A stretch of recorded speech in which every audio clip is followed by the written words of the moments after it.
नमस्कार विद्यार्थी मित्रांनो, मी डॉक्टर सरोज कोकणे फ्रॉम कोल्हापूर। विद्यार्थी मित्रांनो, एक गुड न्यूज आलेली आहे। आत्ताच आम्हाला ट्विटरवरून न्यूज कळालेली आहे। तर कोणती गुड न्यूज आहे अगदी मी तुम्हाला स्क्रीनवरती पूर्ण अगदी मी सांगते। तर ब्रेकिंग न्यूज आहे रीनीट 2024।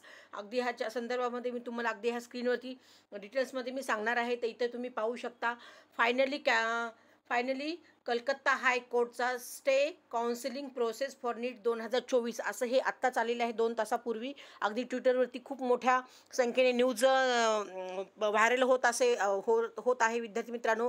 अगदी हिंदीमध्ये आणि इंग्लिशमध्ये या दोन्हीमध्ये न्यूज सध्या चालू आहे खूप मोठ्या संख्येने। आणि आपले जे मराठी बांधव आहेत तमाम महाराष्ट्रीयन विद्यार्थ्यांना तर त्यांना ही माहीत नसेल, तर बऱ्यापैकी पॅरेंट्स ट्विटरवरती नसतात आणि त्यांना ही न्यूज लक्षात येत नाही लवकर। त्यामुळे मी ही मराठीतून मी आपली न्यूज तुम्हाला मी आज सांगण्याचा प्रयत्न करत आहे। अगदी तुम्ही स्क्रीनवरती ते पाहू शकता।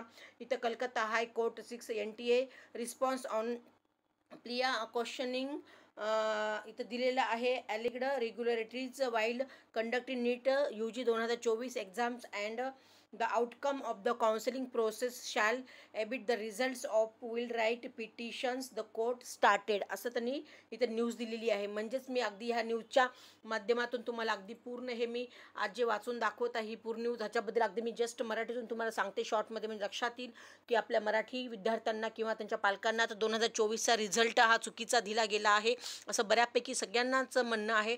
तर ते पण हायकोर्टाने पण ते थोडीशी आपल्याला ह्याच्या न्यूजच्या माध्यमातून सांगितलं आहे की हायकोर्टाने NTA अशी नोटीस दिली आहे की तुम्ही रिझल्ट चुकीचा दिलेला आहे। तर कोर्टचा हा फायनल रिझल्ट येईपर्यंत, म्हणजे त्या जे हायकोर्टचा रिझल्ट फायनल येईपर्यंत कोणतीही काउन्सिलिंग होणार नाही असं त्यांनी कोर्टने म्हटलेलं आहे। ओके, आणि एक्झाम कंडक्ट केली होणार का नाही त्याचा एक कोर्टाचा जेव्हा रिझल्ट येईल तेव्हा ती पिक्चर क्लिअर होईल। तर त्यामध्येच सगळ्यापैकी जास्त मिस्टेक आलेल्या आहेत, त्यामुळे ती नोटीस त्यांनी हायकोर्टनी NTA दिलेली आहे। आणि त्यांनी AIR म्हणजेच ऑल इंडिया रँकमध्ये पण रूल्स आणि जे नियम होते त्याच्यामध्ये पण बऱ्यापैकी विद्यार्थ्यांना 718 719 असे मार्क येऊ शकत नाहीत असंही कोर्टने तिथं सांगितलं आहे। आणि NTA ॲफिडेटिव्ह बनवून द्यावी लागणार आहे असंही त्यांनी सांगितलेलं आहे।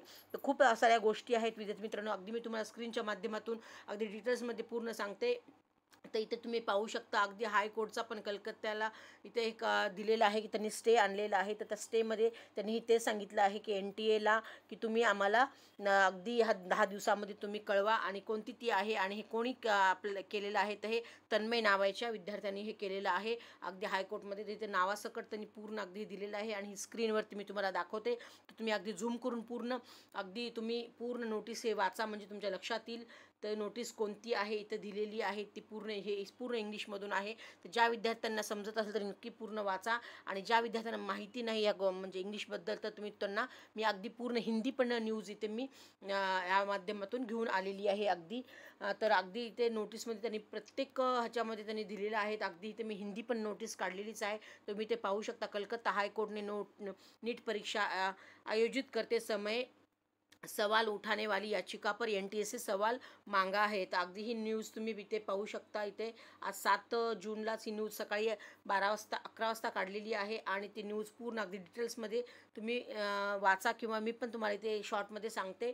तिथं कोणतं इथे नियम सांगितलेला आहे आणि कोणते जवाब म्हणजे कोणते क्वेश्चन्स इथे NTA द्यावे लागणार आहेत असं हे कोलकाता हायकोर्टनी इथे विचारलेले आहेत। आणि पुढे तुम्ही इथे पाहू शकता इथं जस्टिस अपूर्व सिंहारे जस्टिस कौशिक चंदा की खंडपीठ ने मामले की सुनावणी की आहे। तर ही कोणती केलेली आहे तर ही अगदी पूर्ण इथे स्क्रीनवरती आहेच।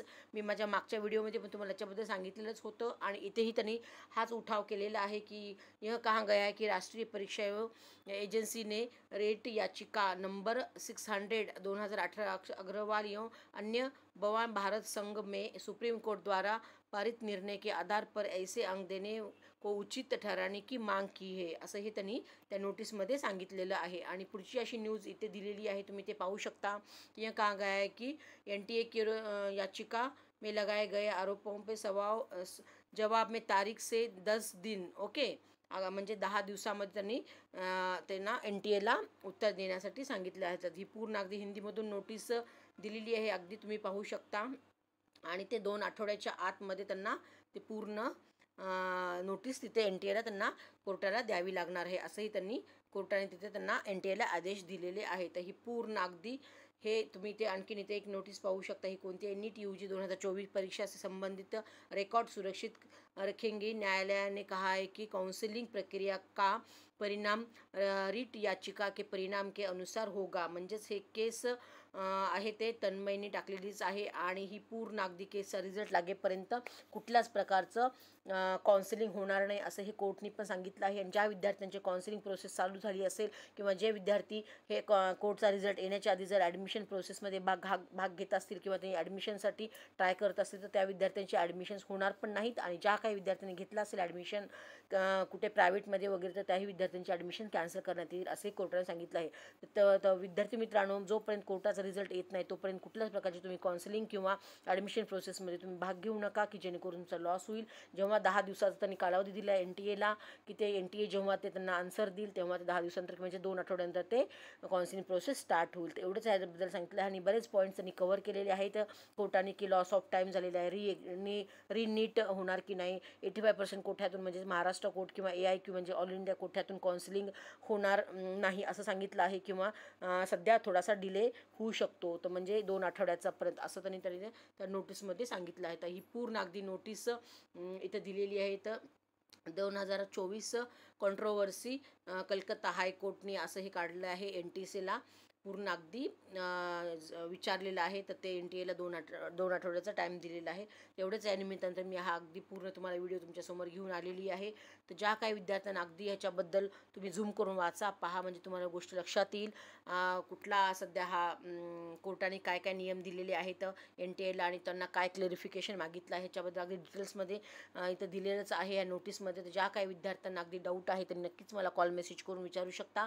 आणि तुमचं ॲडमिशन्स होणार आहे, पण फक्त थोडासा आता 2 आठवड्याचा तुम्हाला थोडासा टाईम दिलेला आहे. तर तुम्ही 2 आठवड्यामध्ये तुम्ही अगदी थोडं विचार करून तुम्ही अगदी पूर्ण पाहू शकता की कोर्टाचा रिझल्ट काय येईल, की एक्झाम होईल का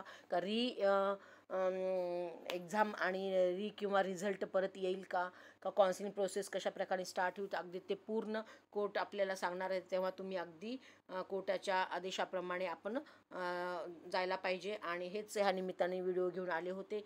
अगदी तर जो कलकत्ता हायकोर्टने हा स्टे काउन्सिलिंग प्रोसेस नीट 2024 असं दिलेलं आहे.